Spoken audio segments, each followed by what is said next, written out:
Monday, March 28th, 2022, Maneco 64, home of alternative economics and contrarian views. So I think it's a significant day today. We will look at the bond market, how the bond bloodbath continues, and how that's related to the geopolitical situation, especially in Ukraine.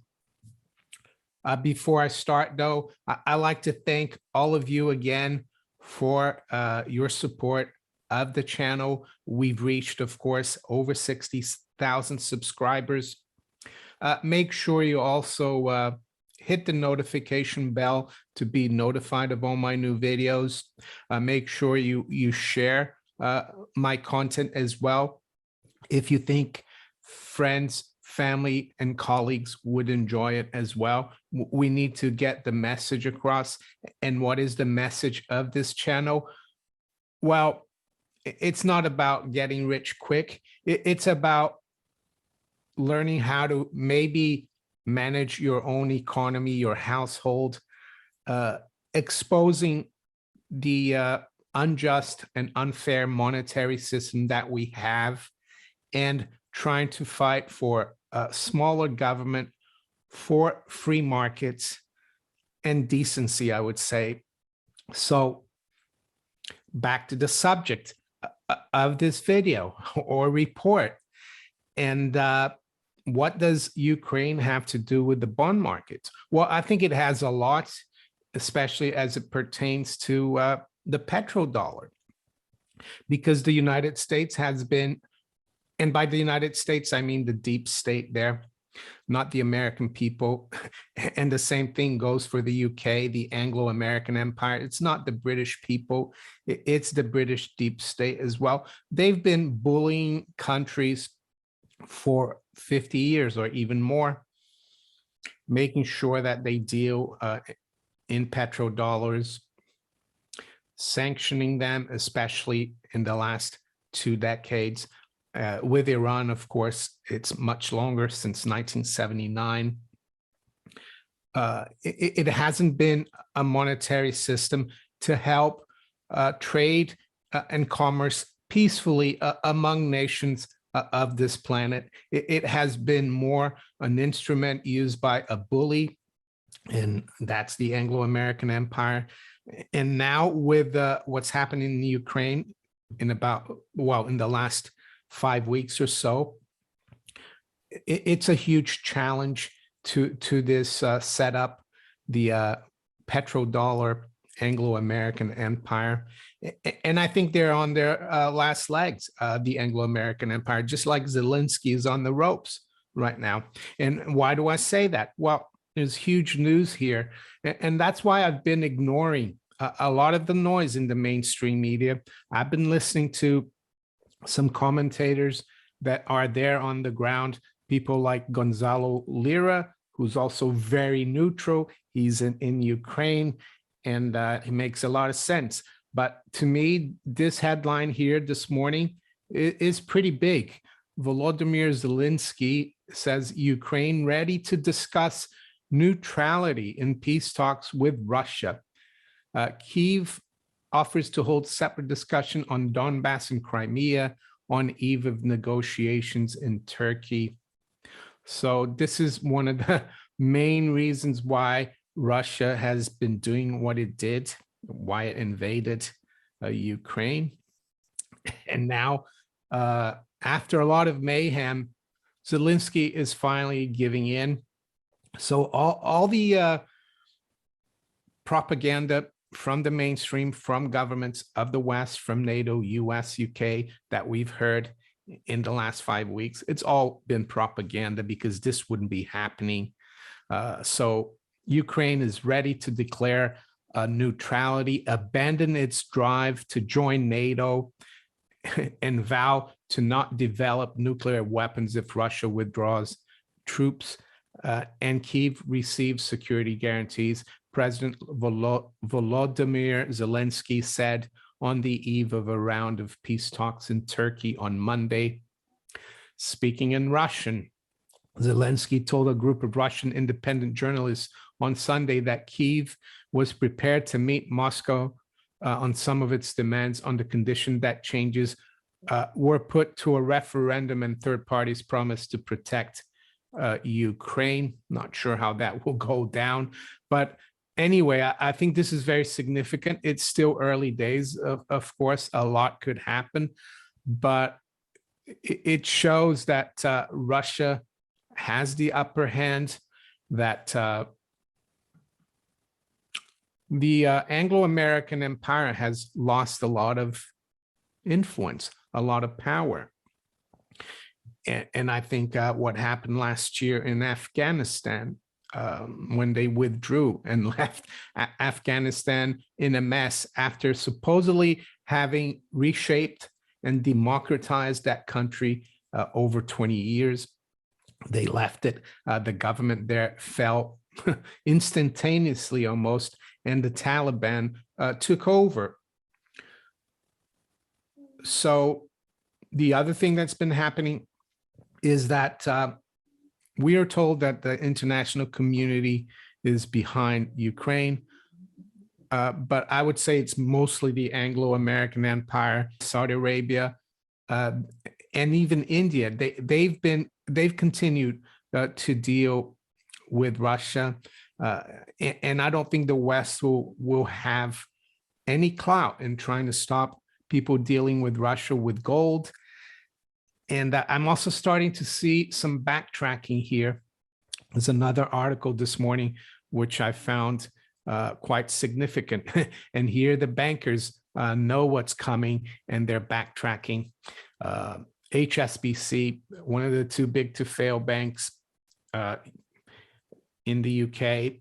Yes, I think it has a big presence in Hong Kong, in that part of the world, but it is a British bank. It says HSBC removes reference to Ukraine war from analyst reports. Softening language triggers internal debate and strong complaints from staff.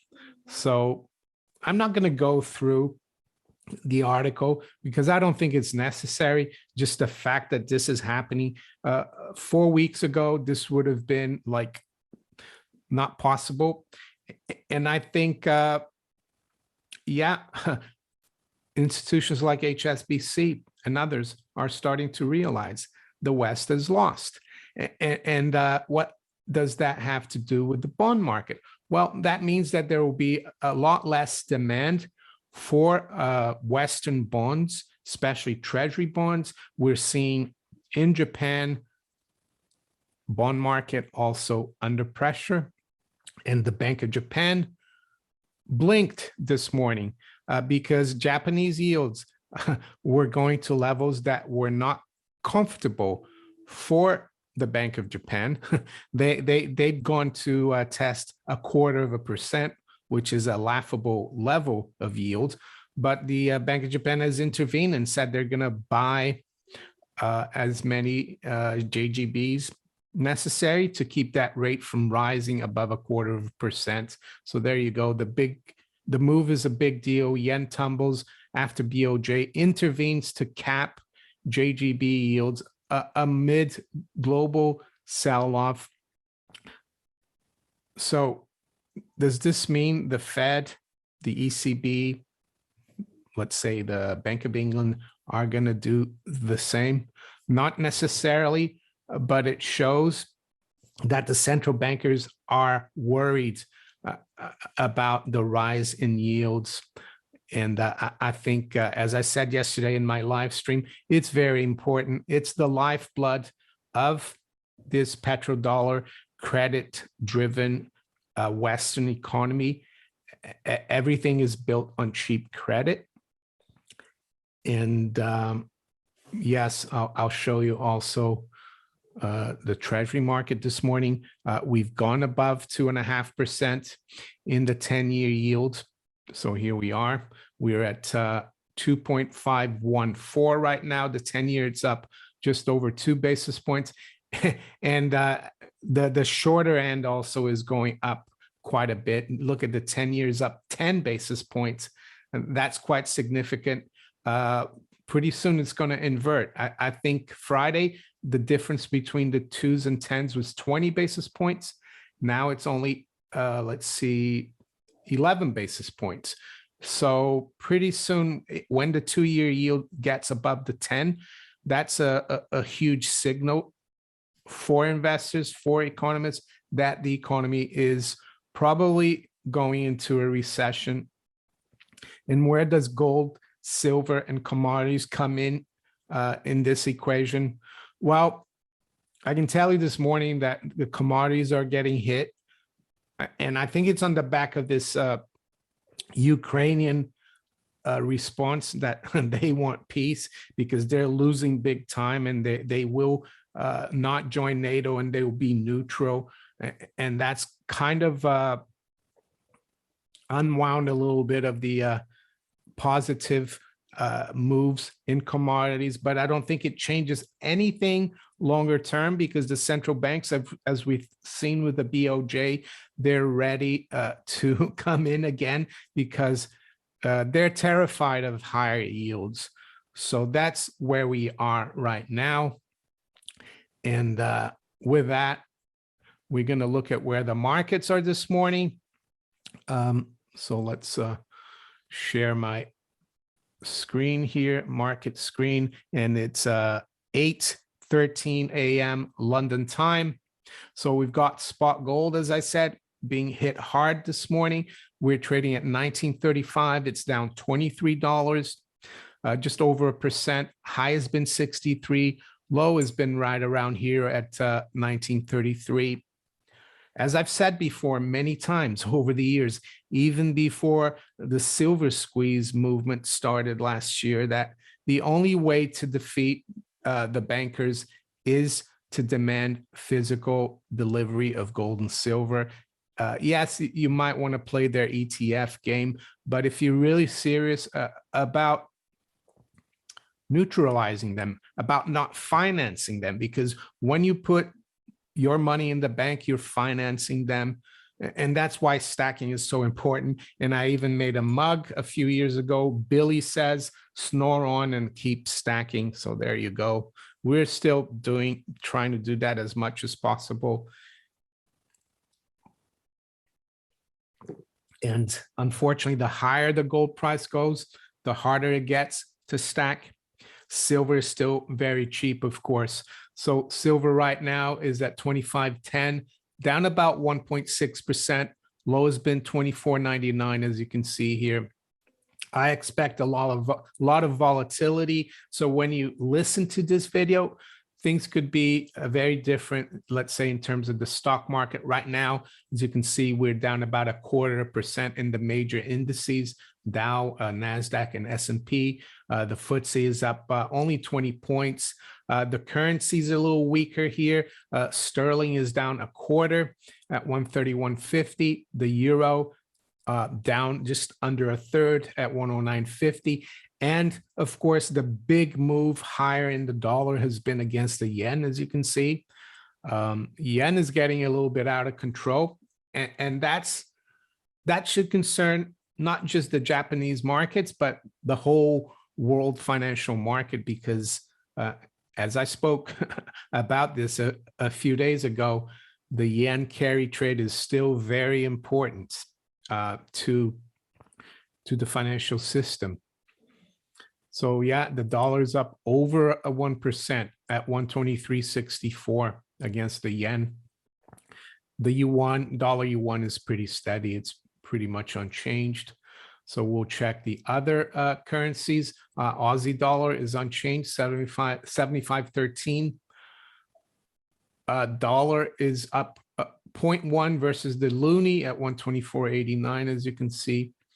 And the Kiwi dollar is down 1/3 at 69.37. So yeah, as you can see here, crude has come off quite significantly this morning. We are down 4.5%. WTI at 108.31. Brent crude is down 4% at 113. But the volatility is going to continue, and the longer term trend is, in my opinion, towards hard assets. And even if you have a very small percentage of paper assets moving into commodities is going to make a huge difference, because paper assets are almost, let's say, $300 trillion worth. And that's not even counting the probably over 1,000 trillion or a quadrillion worth of derivatives. High-grade copper down 0.25%. So copper pretty steady at 468. And US nat gas up 0.25 at 562. So we have looked already at the bond markets. So I'll call it a day here. And if you enjoyed this video, make sure you hit the like button. Please share it far and wide. Think about subscribing to my channel if you haven't yet. And you can also follow me on Rumble, Twitter, Facebook, and all these other platforms below here. I wish you all a great day and a great start to the week. Take care. Bye.